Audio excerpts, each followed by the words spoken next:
we spoke about this just a little bit ago. What early breeders influenced you? Well, Sandy Tuttle was the biggest influence on us because that's where we got our foundation. And that's, I would say, where we got our early training about the breed. My mom was passionate about collies because of her relationship with the first angel. And she was very serious about doing well as a steward of the breed. She wanted to learn really what to look for, what makes collies so unique and so special to all of us. And, you know, we cherished those qualities. And Sandy was a wonderful mentor, but difficult to learn from because she was very quiet.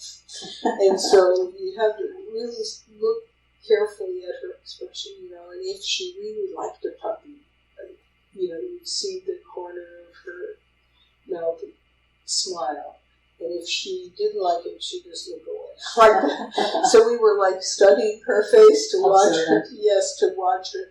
And she, in those days, we had groups, clusters of shows, a half hour from here, from the farm, and they were all 4 and 5 point majors.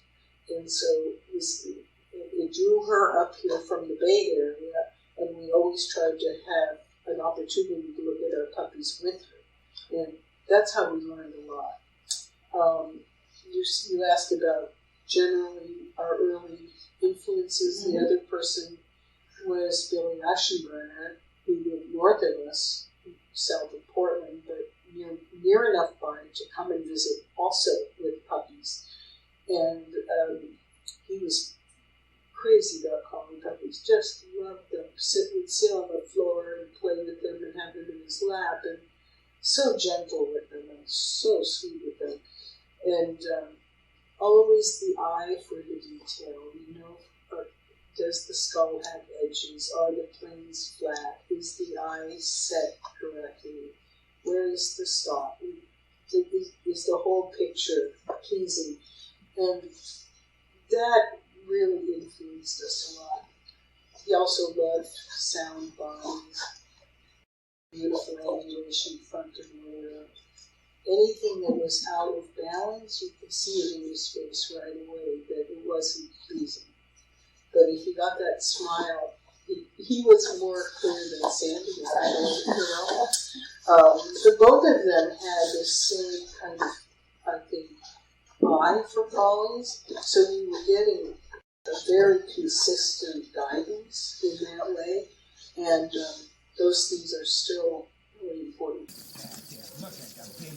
Boy, what style. Come on. Oh, boy. Look at that. Double M. Look at that. Wow, now that's what I call quiet. Now that's what I call quiet. Come on, baby. Come on, let's go. Come on. That's it. Oh, boy, look at us go. That's it. Yippee.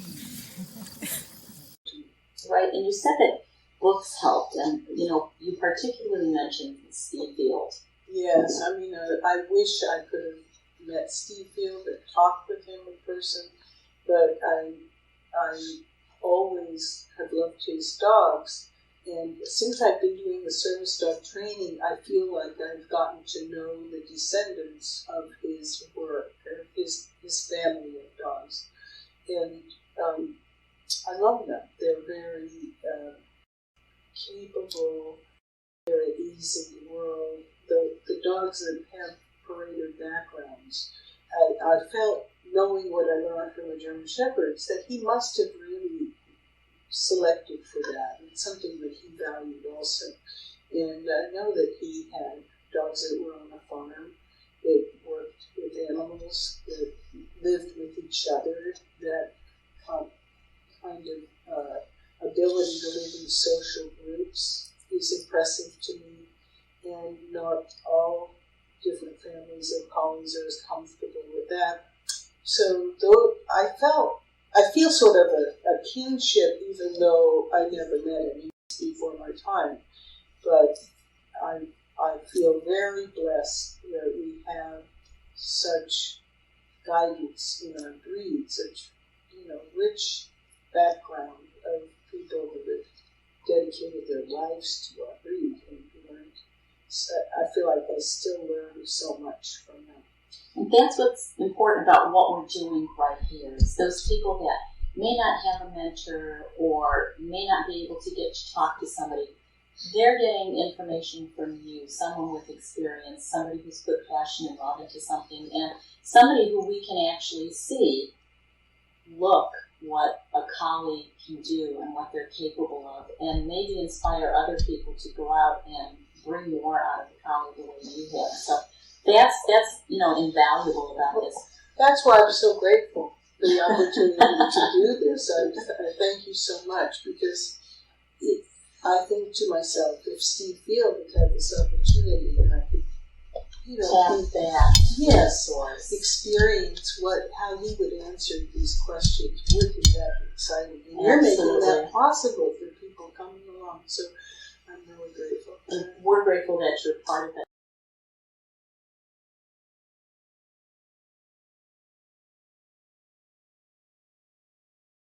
I grew up on a farm in North Iowa. I was 8 years younger than my next brother. Yeah. And the neighboring kids were half a mile away, much. And it's no wonder that I began to think that, aside from the family, the dogs and the cats and the birds and the animals, and I took a great interest in it. I don't know if it was because of hearing my older brothers and sisters who had gone to college and maybe had a course in botany or biology, but they were always pointing out some certain buttercups and iris and here and there, and they grew in the country schoolyard and so on. And I was very interested in those things, and I was interested in chickens, believe it or not. Mm-hmm. We had purebred barred rock chickens. Barred rocks. Barred Plymouth Rocks. Yep. And they were pretty good. Dad took pride in those. He took pride in his purebred Derg Jersey hogs, and he took pride in his raising seed corn. I guess I could read at 6 or 7, but that was about the time Albert Payson's Terhune books were coming out. They were coming out before books. They were coming out in Saturday Evening Post and Youth's Companion. And I would look at those. They had some pictures with them, too, that were pretty well drawn. And they had those stories. And that was one of the first things that imprinted me with liking collies. Don't you find this interesting? Let me ask you a question.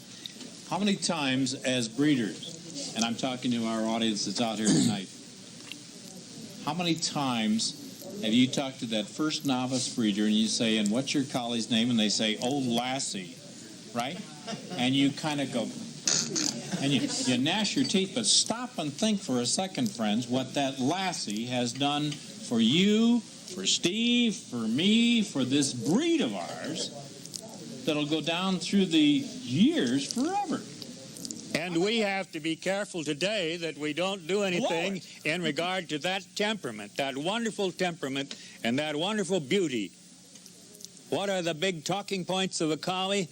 A wonderful temperament, and for the most part, we think at least, they're the most beautiful dogs. I think in that article I wrote, I have about 5 or 6, and I say that they're all important, and most of them are. Some are more important than others. Mm-hmm. And what's important depends on degree of fault, yes, as well as what the fault is.